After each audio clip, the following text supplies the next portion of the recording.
Então a gente tem muita alegria, pastor Bira, de recebê-lo aqui nessa noite. Aqui é a sua igreja, fique à vontade, em nome de Jesus. Amém? Amém. Queridos, a paz do Senhor.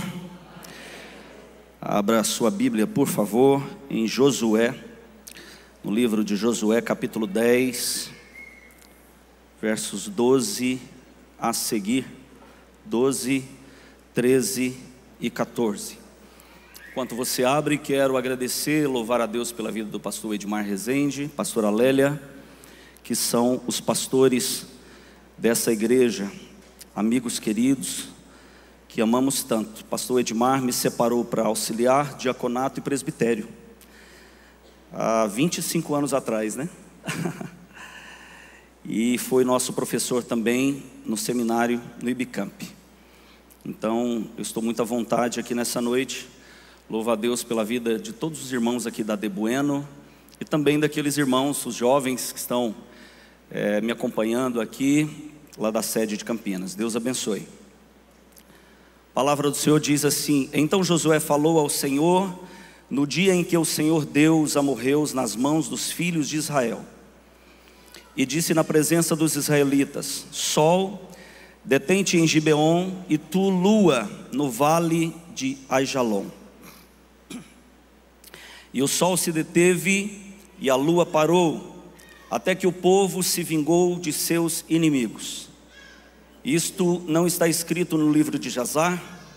O sol, pois, se deteve no meio do céu e não se apressou a pôr-se, quase um dia inteiro. E não houve dia semelhante a este, nem antes nem depois dele, ouvindo o Senhor assim a voz de um homem, porque o Senhor pelejava por Israel. Quantos podem dizer glória a Deus por isso?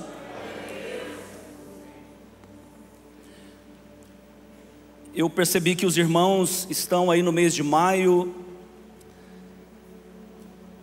com essa campanha muito especial, Aijalon, prevalecendo contra os seus inimigos. E quando o pastor Edmar me fez esse convite, eu comecei a me inteirar um pouco mais desse texto, e Deus falou muito comigo ao meu coração. É um texto muito precioso, e eu gostaria que nessa oportunidade, encerrando essa campanha, poder falar aqui acerca de alguns vales que de fato nós temos a oportunidade de entrar e também de sair. Josué foi mais que um guerreiro. Josué, ele foi um servo fiel. Josué, antes de comandar os astros aqui no vale de Aijalon, ele carregou o tabernáculo. Antes de dar ordem aos céus aqui, ele aprendeu a ouvir a voz de Deus nas cavernas. Josué ouviu a voz de Deus no deserto, no silêncio e na obediência. A vida cristã é uma jornada de formação, e essa formação, ela acontece em vales. Os vales de Deus não, na verdade, são como uma universidade espiritual, onde cada fase molda, cada fase trata, cada fase aprofunda e cada fase prepara o cristão. Eu costumo dizer que o crente fiel e verdadeiro, cedo ou tarde, ele passa por um vale. Diferentemente do que muitos pensam, o vale não é o fim da caminhada, é parte do caminho, faz parte da formação. O vale é o lugar onde Deus nos trata, é o lugar onde Deus nos forja, é o lugar onde Deus nos lapida, e é o lugar onde Deus revela. Antes do monte da autoridade, há sempre um vale de formação. Até porque, irmãos, a dor é passageira, mas o que Deus constrói lá dentro é eterno. Existe um livro chamado O Vale da Visão, é uma coletânea de orações puritanas. Elas mostram que quanto mais profundo o vale, mais clara se torna a luz no profundo. E é isso que vivemos. Quanto mais fundo nós estamos no vale, mais para o alto nós olhamos. Se for diferente, não sairemos tão cedo desse vale. Nós precisamos entender que existe um alinhamento entre nós e Deus. Existe uma orientação que Deus nos revela. Existe uma direção que Deus nos revela. E se for diferente, se não entendermos isso tão cedo, independente do vale que estejamos, não sairemos de lá. Imagine uma espada para se tornar uma arma de guerra, ela é moldada no fogo, ela é martelada, ela é mergulhada na água e depois afiada. Muitos querem a autoridade que Josué teve aqui no vale de Aijalon, mas poucos querem o tratamento que ele teve em diversas outras áreas, em diversos outros momentos, em diversas outras circunstâncias. Eu quero me referir também aqui a 4 outros vales dentro dessa mensagem. Ezequiel no vale de ossos secos, o confronto de Davi no vale de Elá, o silêncio de Jesus no vale de Cedron e a angústia de Davi no vale da sombra da morte. Hoje nós vivemos existe um sociólogo chamado Byung-Chul Han. Ele escreveu um livro, Sociedade Paliativa, e nesse livro ele chama que existe hoje uma geração que está correndo da forja, uma geração que está correndo da dor, uma geração que está correndo do confronto, que não quer o processo, uma sociedade que quer o alívio, mas não quer a cura. Mas Deus não alivia, Deus trata. Mas Deus não mascara nada, Ele molda. Deus não ignora nada, Deus expõe, Deus cura e Deus envia. Eu poderia citar aqui inúmeros vales, até a palavra que vou falar hoje, eu estava compilando aqui, e eu vi que poderia talvez se tornar uma série. É muita coisa. E eu pensei, poxa, eu preciso compilar isso em 35, 40 minutos. Mas na Bíblia nós encontramos inúmeros outros vales. O vale de Elá, o vale de Baca, que é mais conhecido também como vale do choro, o vale de Beraca, o vale dos ossos secos, o vale da sombra da morte, o vale de Cedron, o vale de Acor, vale de Refaim, vale de Jezreel, que é mais conhecido como vale do Amargedon, o vale de Sidim, o vale de Escol, o vale de Rinom. Todos esses vales revelam ensinamentos poderosos para nós. Eu poderia me ater em qualquer um desses. Por isso eu quero aqui te conduzir por 5 vales, finalizando no vale de Aijalon.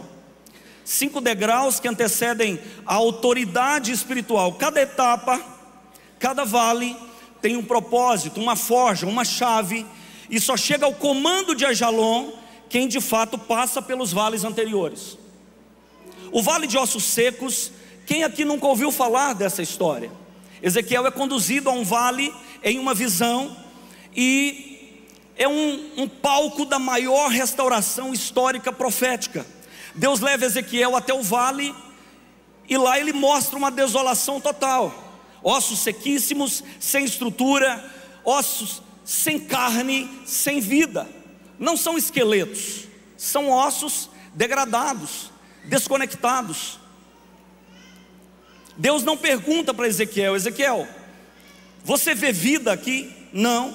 Ele pergunta: poderão viver? Poderão viver esses ossos? A pergunta de Deus aqui revela o milagre possível pela fé. O milagre acontece aqui em algumas etapas. E quando ele fala poderão reviver, poderão viver esses ossos, o profeta muito sábio diz: tu sabes, Senhor, só tu sabes. E o milagre acontece aqui em várias etapas. É barulho, junção de ossos, tendões, pele. O exército agora está de pé, mas não tem fôlego. Depois o Espírito Santo sopra e forma um exército. Pode ser que tenha gente que veio aqui nessa noite com estrutura, mas sem fôlego. Já perdeu o fôlego, com movimentos, mas não tem vida. O vale é um lugar da restauração espiritual verdadeira. É o início do recomeço. No vale de ossos secos, Deus nos prova que a última palavra é dele, que ainda há esperança para quem profetiza. E a palavra profética, ela tem que sair da nossa boca, ela precisa sair da sua boca. Portanto, a partir dessa noite, eu sei que vocês são muito bem ensinados nessa igreja, mas você vai profetizar na sua casa. Eu profetizo bênção, eu profetizo milagre, eu profetizo maravilhas, eu profetizo sobre a minha empresa, sobre a minha família, sobre os meus negócios, sobre os meus filhos.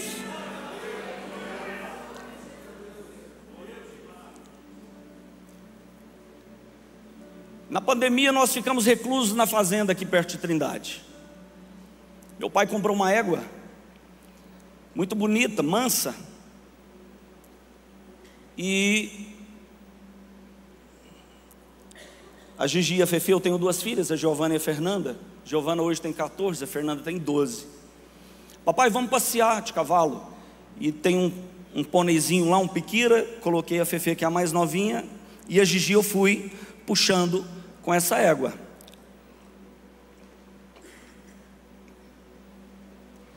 E fomos uma distância longa de casa. Em determinado momento a Gigi falou: papai, está muito lento, está muito devagar, o senhor podia montar que a gente vai mais rápido. E eu fui montar nessa égua, encostei no barranco e fui montar na garupa.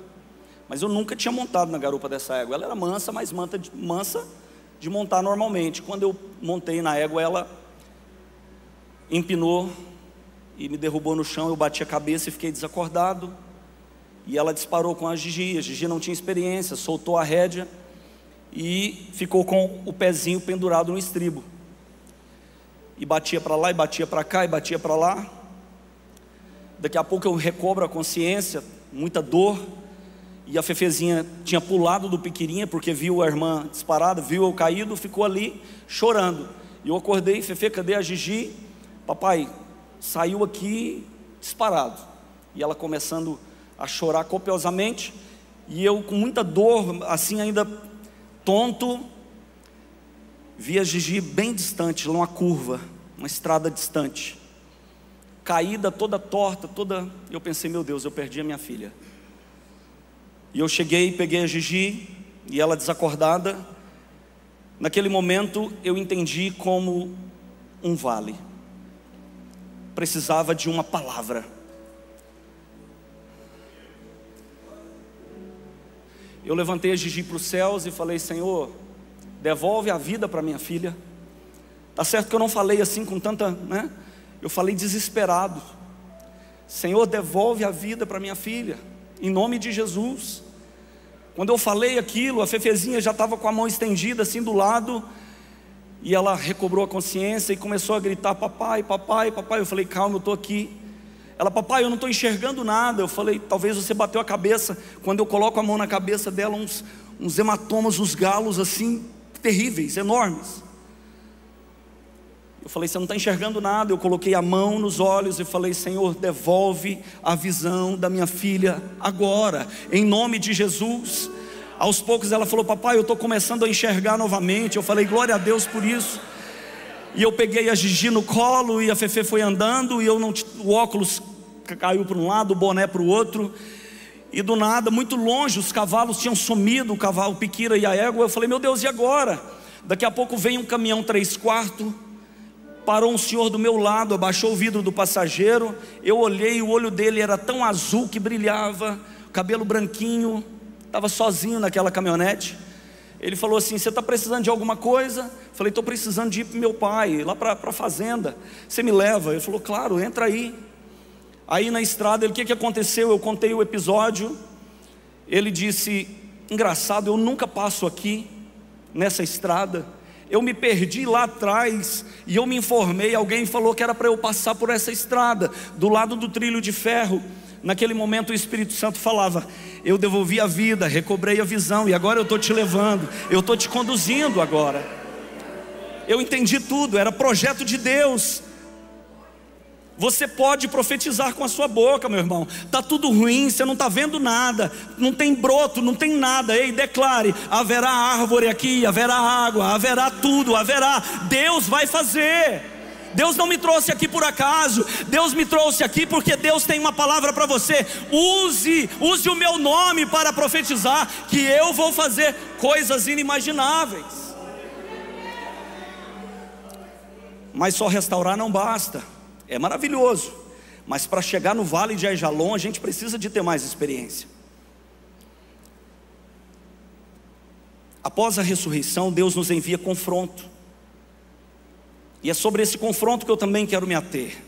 Quem nunca ouviu falar da história de Davi e Golias? Lá era um campo de batalha entre Israel e os filisteus. Todos nós já ouvimos essa história. Era um lugar de desafio de Golias.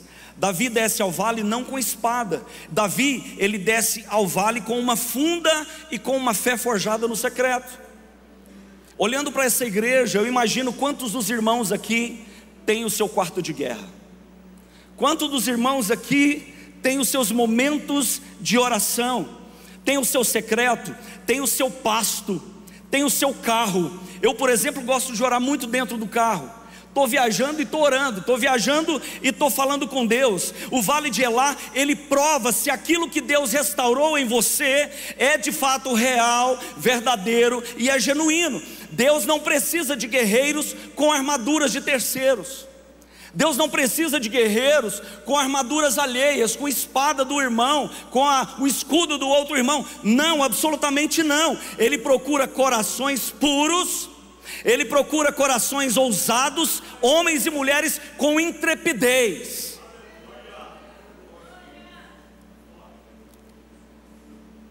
Golias foi até Davi com uma espada, com lança, mas Davi foi até Golias em nome do Senhor dos exércitos. Há pessoas aqui hoje, nessa noite, enfrentando os Golias da vida. São crises existenciais, doenças, medos. O que te faz vencer não é o tamanho da arma, o que te faz vencer é o tamanho da fé e da história que você tem com Deus. Haverá um momento que o gigante vai chegar, haverá um momento que o gigante vai aparecer, mas é no nome de Jesus que você vai vencer. O ano passado nós estávamos no Araguaia com a família, ficamos lá 4 dias. Thalita, ao sair de lá, falou assim: amor, eu estou com uma dor no meu seio, um caroço aqui, mas está doendo muito, está ardendo. Falei: poxa, isso é sério, vamos para o hospital. Cheguei aqui, eu liguei para alguns amigos que são donos de hospitais, trabalham nessa área, e ele falou: Bira, vai na médica tal, que já está agendado para você. Eu levei a Thalita lá nesse hospital, e ela fez o exame. De fato sim, tinham 3 caroços enormes, um pouco maior. Ela disse: tem que fazer uma punção aqui. E começou a fazer aquela punção, aquele negócio horrível que eu não recomendo para ninguém. Ela chorava copiosamente de dor. Eu falei: meu Deus, o que é isso? Ela falou: olha, o seu negócio é mais grave. Eu falei: meu Deus, mas que médica é essa? Podia tranquilizar a gente. Oh, é grave. Saiu um pus ali, um negócio amarelo, cheio de sangue. Eu falei: meu Deus, e agora? Mais um vale para a nossa vida. Vamos orar. Avisei 6 pessoas: Bispo Ides, Bispo Neuza, meus pais e os pais da Thalita. Não comentamos com mais ninguém, porque tem milagres que vai acontecer no secreto mesmo. Coloque as pessoas certas para orar com você, para te ajudar. 4 horas da manhã a bispa ligava: vamos orar, vamos orar, vamos orar. Meus pais, meus sogros, e vamos orar, vamos orar, vamos orar sim, vamos. Muito, preocupado com tudo. Um dia eu fui atender uma igreja nossa do campo de Campinas. Quando eu estava esperando para ministrar, uma irmã veio e tocou no meu ombro.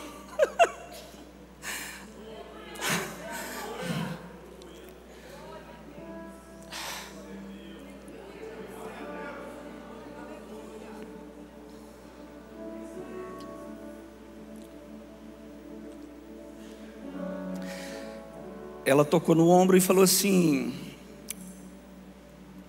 Pastor Bira, vai desaparecer tudo. Eu olhei para ela e falei: vai desaparecer o quê, irmã? Eu estava tão focado na mensagem que eu estava...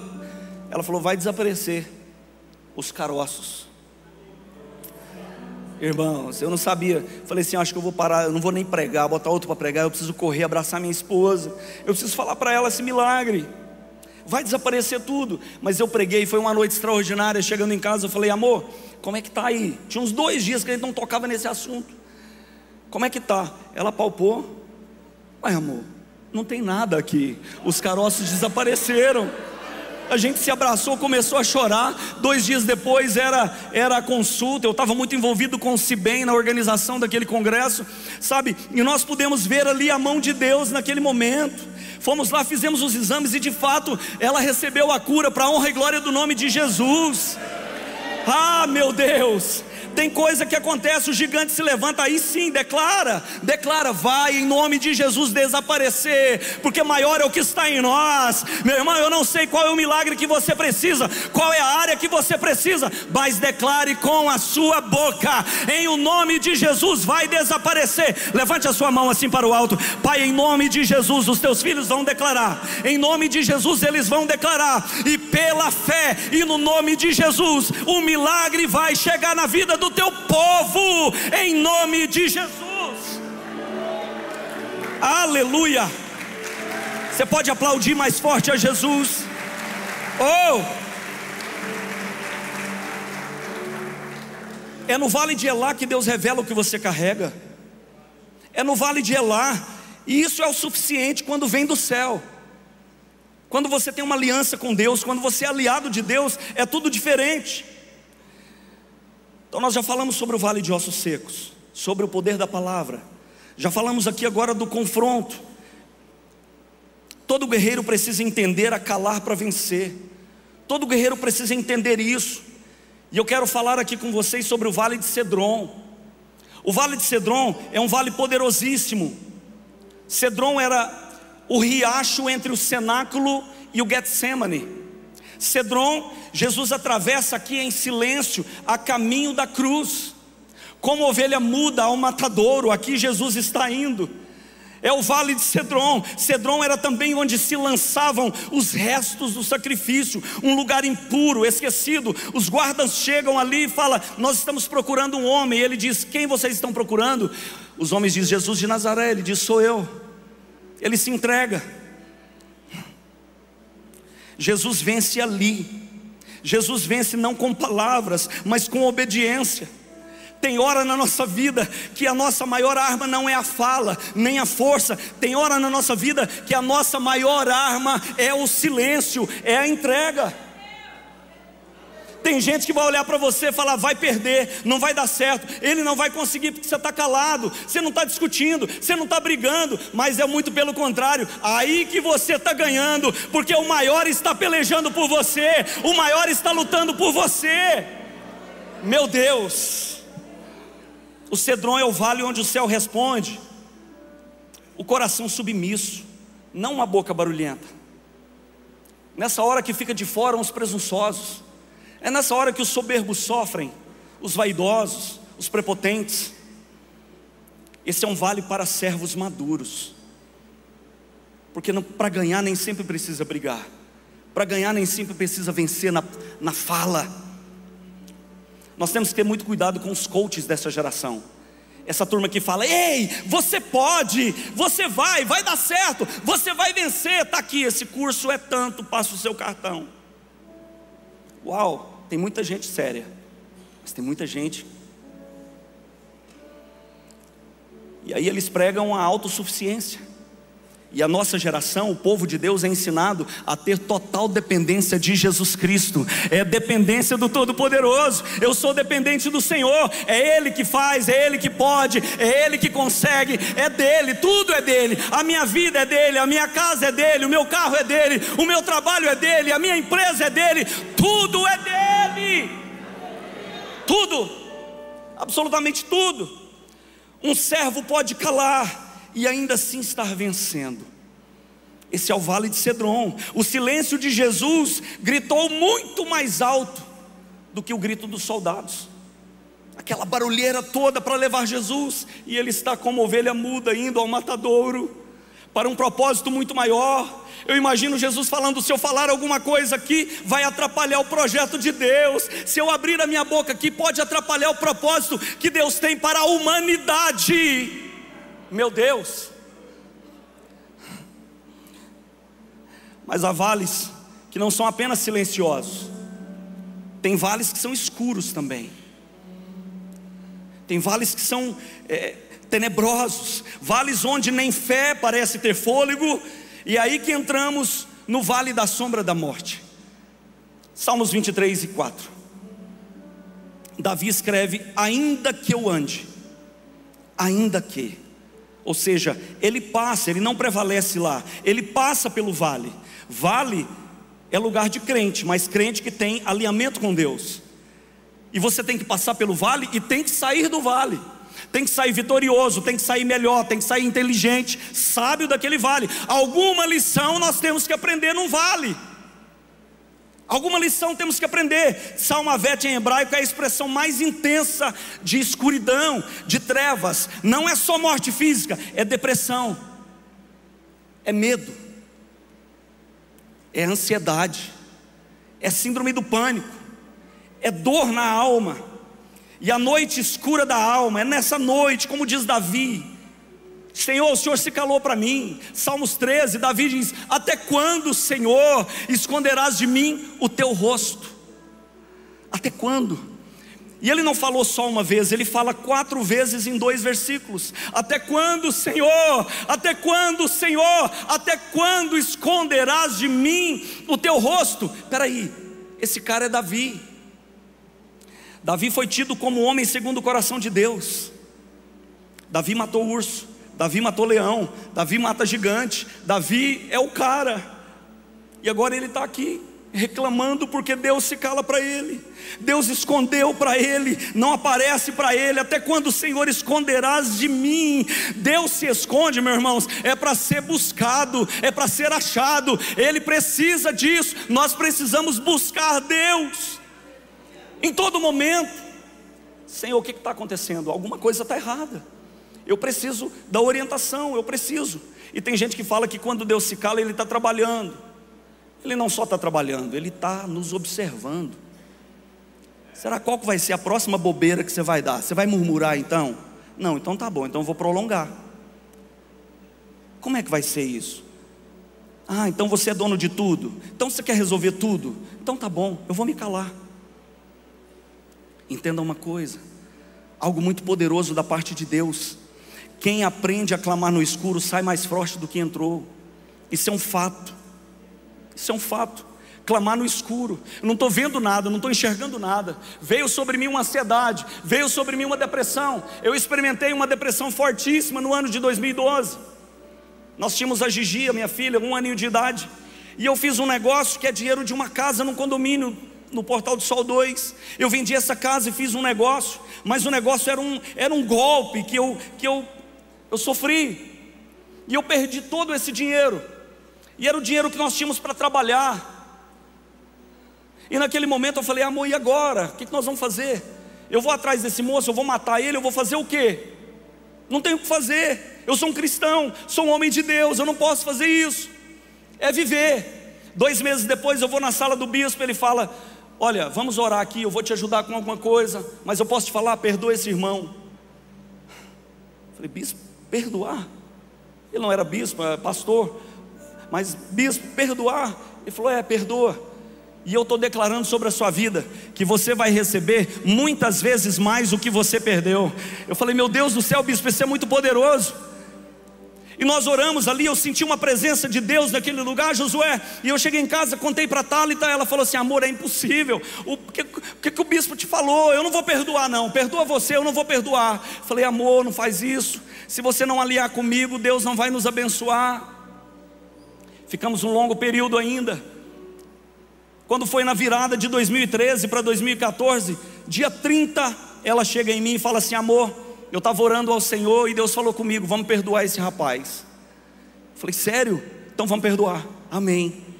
Fomos para o culto da virada no outro dia, pastor, de mãos dadas, ajoelhamos e declaramos: a partir de hoje nós estamos perdoando esse irmão, obedecendo a voz do nosso bispo. Em fevereiro, final de fevereiro, eu entro num escritório que era para ir para outro lugar. Eu vou para esse escritório e alguém está lá dizendo que estava vendendo uma fazenda, e eu me inteiro do assunto, saio dali, vou para Montana Grill ainda, existia esse restaurante aqui em Goiânia, e nós estávamos almoçando. Eu fui gerente de banco durante muito tempo, e um período eu gerenciei a agência 967 do Unibanco na Avenida Goiás, e chega ali um dos meus melhores clientes, fazendeiro no Mato Grosso. O filho dele caiu na aeronave, e ele vendeu tudo e veio para o Goiás, e estava com dinheiro para comprar uma fazenda. E eu disse: eu tenho uma fazenda para o senhor. Eu falei: quais são as características? Ele falou: é isso, isso, isso. Eu falei: eu tenho a fazenda. Liguei para o moço, agendamos para ir lá no Alphaville IP, onde ele mora. E moral da história, fechamos o negócio. No outro dia eu saio de casa com um saldo devedor gigante, devendo para banco, para terceiros, para irmãos de igreja, para familiares. E eu volto no final do dia com tudo isso quitado, e o saldo que eu tinha era o dobro do que eu precisava para pagar tudo. Você não entendeu? Você pode dar glória a Deus por isso? Um milagre na área financeira aconteceu. Eu estava em depressão, eu fiquei 2 anos sem trabalhar, 2 anos parado, 2 anos, sabe, sem força para nada. A minha mulher sabe o marido que tem, ela falava: eu não estou conhecendo o Bira é animado, ele é para cima, ele é aguerrido, ele é intrépido, ele é motivado, ele é entusiasmado, e ele está parado, ele só fica deitado, acorda tarde, cabeludo. Meu marido não é esse. Mas quando Deus quer fazer, Ele envia uma palavra através do seu pastor. Tem coisas que Deus vai dar para você através do seu pastor. Tem coisas que Deus vai dar para você no secreto, mas tem coisa que você vai ouvir a voz do seu pastor. A voz do seu pastor é a voz de Deus. Por quê, pastor Bira? Porque no vale da sombra da morte, a presença de Deus não elimina a escuridão, mas ilumina por dentro. Se tiver faltando perdão, vai continuar no vale. Se tiver com ódio do irmão, vai ficar no vale. E eu estava no ódio daquele irmão. A minha esposa estava no ódio daquele irmão, porque ele acabou com a nossa vida naquele momento. No mês de maio eu vou a São Paulo, e lá eu conheço um grande pastor dessa nação. Numa conversa de bastidor, eu apresento um projeto para ele, e ele entende esse projeto, e nós caminhamos juntos durante 6 anos da minha vida, e foi um divisor de águas na minha vida. Todas as vezes que eu ia para um projeto numa cidade, eu conheci todas as capitais do Brasil, todas as subcapitais do Brasil, dirigi mais de 1 milhão de quilômetros para esse pastor. Todas as vezes que eu estava indo no aeroporto de madrugada, cansado, às vezes até doente, eu lembrava da palavra do bispo. Deus vai dar muitas vezes mais do que você perdeu. Seja fiel a Deus, ao seu pastor. Vai dar tudo certo em nome de Jesus. Isso é poderoso demais. É no escuro que os olhos espirituais se abrem, meu irmão. É o vale da sombra da morte. Chegou, pastor Bira? Não tem problema. Fica firme com Jesus. Vai dar tudo certo. A alma foi restaurada, a fé foi provada, o orgulho foi vencido aqui. Agora nós estamos prontos para Aijalon. Aijalon é um vale muito poderoso, porque Josué, ele estava em guerra. Josué foi um camarada que eliminou 31 reis. Não teve ninguém na Bíblia maior do que Josué nesse aspecto. O tempo parece se esgotar. Ah, meu Deus, a vitória está perto, mas o sol vai se pôr. Ei, eu olho para um lado, olho para o outro, ainda tem muita coisa a fazer. Um milagre aqui precisa acontecer. E Josué tinha moral, porque Josué entendeu o propósito do vale de ossos secos. Josué entendeu o propósito do vale de Elá. Josué entendeu o propósito do vale de Cedron. Josué entendeu o propósito do vale da sombra da morte. Ele está apto, com autoridade de governo, para dizer: sol detém, lua pare, e a lua vai parar. Ele interviu no cosmos, ele interviu no astro. Não é qualquer Arabalabassuri, nefasto decanta labassúria. Sol detente em Gibeão. 5 reis estavam prevalecendo ali. Ele vai com tudo para cima desses caras, meu irmão.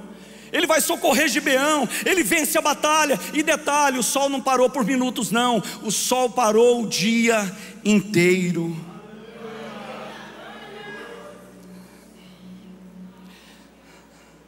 Deus para o tempo por um homem. Deus para o tempo numa palavra. Deus para o tempo, Débora, por uma fé. Pela fé de um homem reto, um homem íntegro, um homem que foi fiel aos seus princípios no passado. Não tem como um neófito chegar a esse ponto e dizer: lua, pare, sol, detente. Não, existe um progresso, existe um processo. Cada vale que você entrar, meu irmão, eu quero profetizar, você vai sair mais vitorioso. Cada vale que você entrar, você vai sair mais poderoso. Aijalon não é para qualquer um, não, absolutamente não. É para quem suportou os outros vales sem desistir, com resiliência, com fé no Deus Todo-Poderoso. Fica de pé comigo. Aijalon,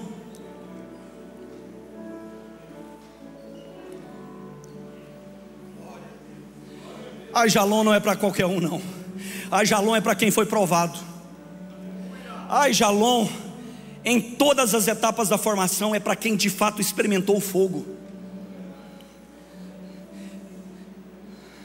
Aijalon é governo, é liderança. Você vai prevalecer, meu irmão, contra esses inimigos. O diabo não vai prevalecer contra a sua vida. O mundo conta as horas, mas Deus define o tempo da sua vitória. Meu Deus, isso é muito poderoso. O mundo pode contar as horas, mas quem define o tempo da tua vitória é o Todo-Poderoso. Você só não pode deslizar. Prevaleça. Qual é o meu alinhamento na vertical? Eu tenho que fazer o quê? Eu tenho que fazer isso e aquilo. Então pronto, não saia do propósito, não saia do projeto, que vai dar certo.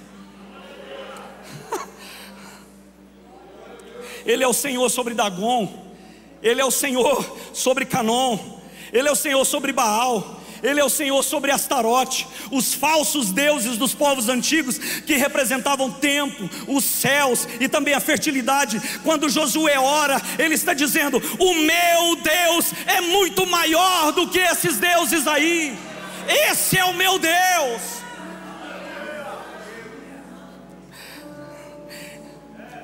Deus te trouxe aqui hoje porque o pastor que está ministrando aqui vai dizer algo da parte de Deus para você. Não fuja do vale, chame Jesus para estar com você nele.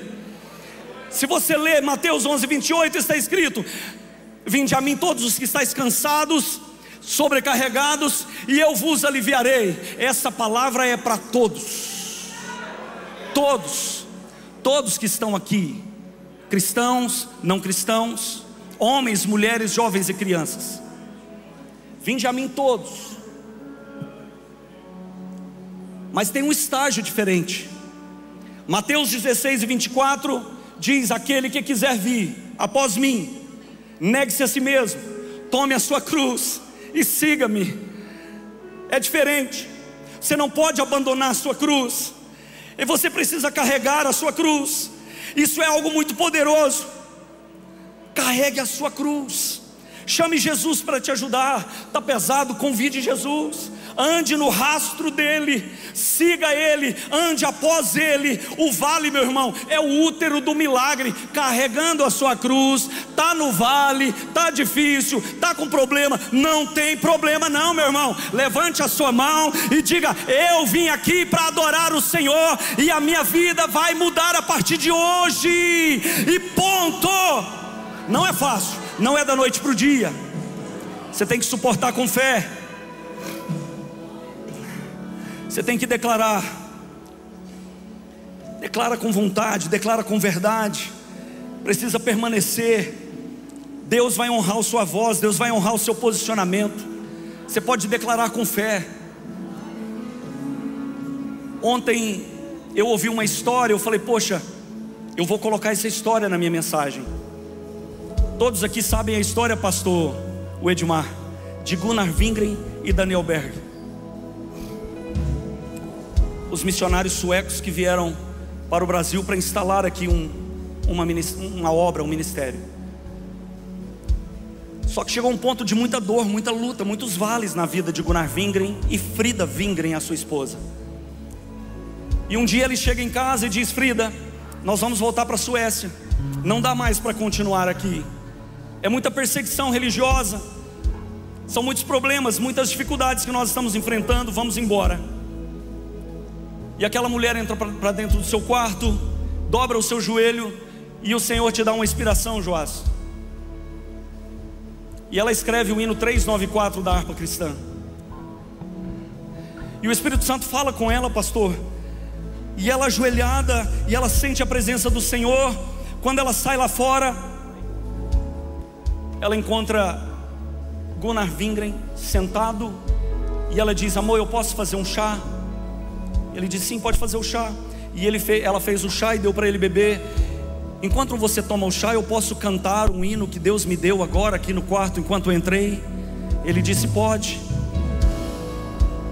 cantar.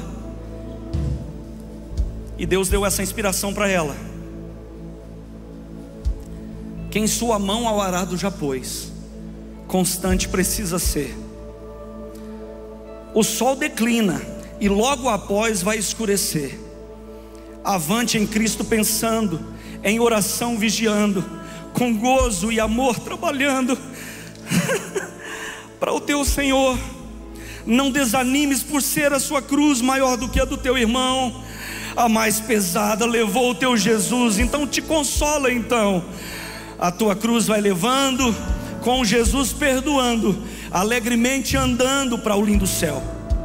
Ser bom soldado de Cristo, sofrendo as aflições, não sufocando a mensagem da cruz nas perseguições. Vai seu amor proclamando, novas de paz sim levando aos que estão aguardando a salvação. Quando enfim tu largares a cruz, Jesus te coroará com santo gozo, em glória e luz te consolará. Esquecerás os teus lidares, tribulações e pesares, quando no céu desfrutares perfeita paz. Nessa altura, Gunnar Wingren já não sabia se era chá, se era lágrima, e convicto ele determina: Frida, desfaça as malas, nós vamos ficar. A obra é muito grande, porque quando o levante é grande, quando o deserto é grande, quando o vale é intenso demais, é porque a sua vitória será muito maior, infinitamente muito mais do que você imagina. Será muito grande a tua vitória. Eu venho aqui nessa noite profetizar na sua vida. Se Josué fez, você vai fazer. Se aconteceu com ele, se ele prevaleceu, você vai prevalecer. Se Josué venceu, você vai vencer. Se ele triunfou, você vai triunfar. A tua família vai triunfar. Os teus filhos vão voltar.